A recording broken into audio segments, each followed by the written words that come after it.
Баршаңызға сәлем. Үйдегі бар заттардан жасалатын дәл осы кексті сіздер де шайға жасап көріңіздер. Ол үшін ең алдымен ыдысымызға жұмыртқаны саламыз.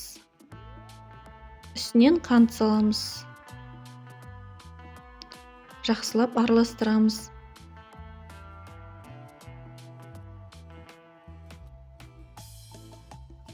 Содан соң бөлме температурасындағы сары майды саламыз.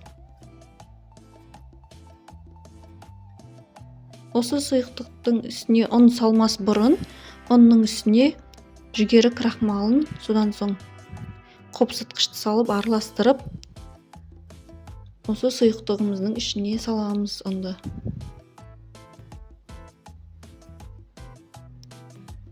Жақсылап араластырамыз. Осындай қою біркелкі масса шығады.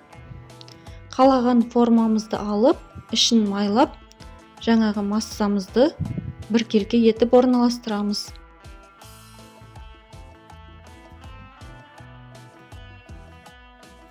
Қызып тұрған пеште 180 градуста қызарғанша пісіріп аламыз.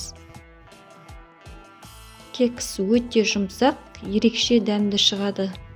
Қалауыңызша безендірсеңіз болады.